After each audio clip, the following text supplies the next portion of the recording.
कहानी की शुरुआत होती है गुलाब हवेली से, जहां माहौल पहले से ही काफी तनाव भरा होता है। आकाश गुस्से से भरा हुआ हवेली में आता है और आते ही ईशा पर बरस पड़ता है।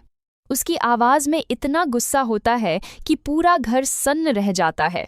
वह ईशा से सवाल करता है कि आखिर वह सूरज के घर आकर उसके कपड़े धोने जैसा काम क्यों कर रही है।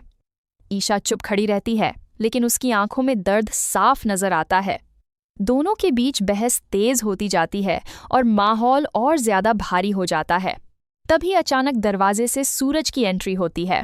सूरज जैसे ही अंदर आता है, उसकी नज़र ईशा और आकाश पर पड़ती है और वह पूरी तरह चौंक जाता है। उसे समझ ही नहीं आता कि ये दोनों यहाँ क्या कर रहे हैं। उसके चेहरे पर हैरानी के साथ गुस्सा भी साफ झलकने लगता है। वह सीधे ईशा के पास जाता है और सख्त आवाज में पूछता है कि वह यहाँ क्या कर रही है। ईशा के लिए यह सबसे मुश्किल पल होता है।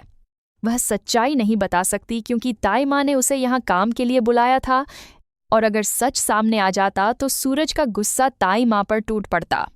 ताई माँ को बचाने के लिए ईशा घबरा जाती है और तुरंत झूठ बोल देती है कि वह यहाँ आरव से मिलने आई थी। लेकिन यह झूठ ज्यादा देर टिक नहीं पाता। सूरज, जो ईशा को अच्छी तरह जानता है, उसकी आंखों में देखकर ही समझ जाता है कि वह सच नहीं बोल रही। वह ताना मारते हुए कहता है कि अगर उसे आरव से मिलना ही था तो वह फोन कर सकती थी, यहाँ आने की क्या जरूरत थी।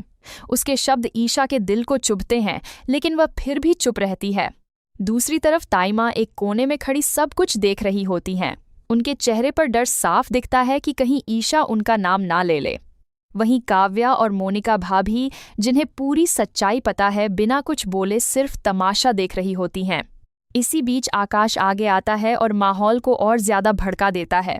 वह ईशा के पास जाकर उसे उकसाता है कि वह सच सबके सामने बताए। वह खुलेआम कहता है कि ईशा यहाँ किसी से मिलने नहीं बल्कि इस बड़े अफसर के गंदे कपड़े धोने आई है। यह सुनकर सूरज पूरी तरह सन्न रह जाता है। उसे समझ नहीं आता कि आखिर यह सब हो क्या रहा है, क्योंकि उसे ताई माँ की सच्चाई का बिल्कुल भी अंदाजा नहीं होता। आकाश यही नहीं रुकता। वह सूरज पर ताना कसते हुए उसकी इज्जत पर सीधा वार करता है।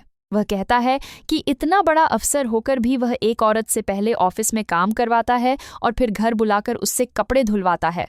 उसके शब्द इतने तीखे होते हैं कि वहां मौजूद हर कोई असहज हो जाता है। वह यहाँ तक कह देता है कि सूरज चाहे कितना भी बड़ा बन जाए, उसकी सोच आज भी वैसी ही है। इसके बाद वह धमकी देता है कि वह इस पूरे मामले को सबके सामने लाएगा और शहर को दिखाएगा कि असलियत क्या है।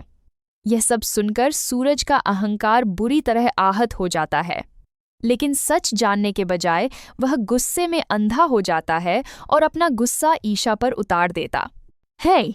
सूरज को लगता है कि ईशा ने आकाश के साथ मिलकर उसे नीचा दिखाने के लिए यह सब किया है। वह अपना आपा खो देता है और पूरी हवेली में गूंजती आवाज में ईशा को अपने काम से निकाल देता है।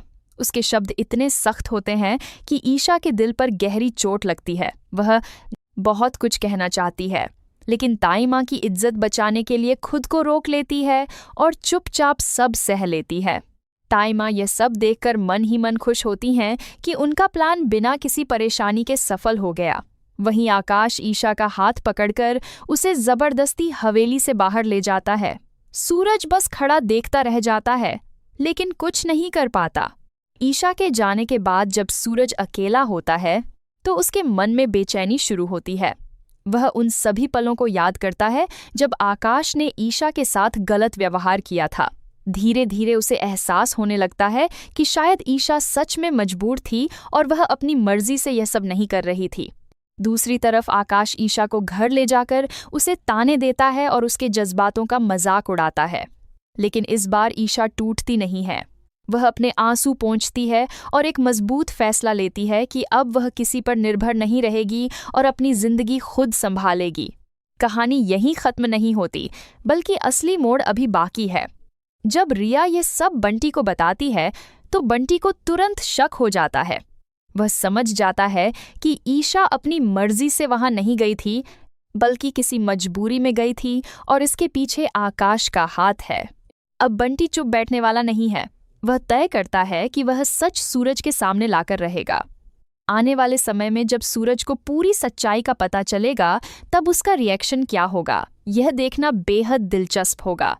ऐसा लग रहा है कि अब ताई माँ का सच ज्यादा दिनों तक छिप नहीं पाएगा और जल्द ही सबके सामने आ जाएगा।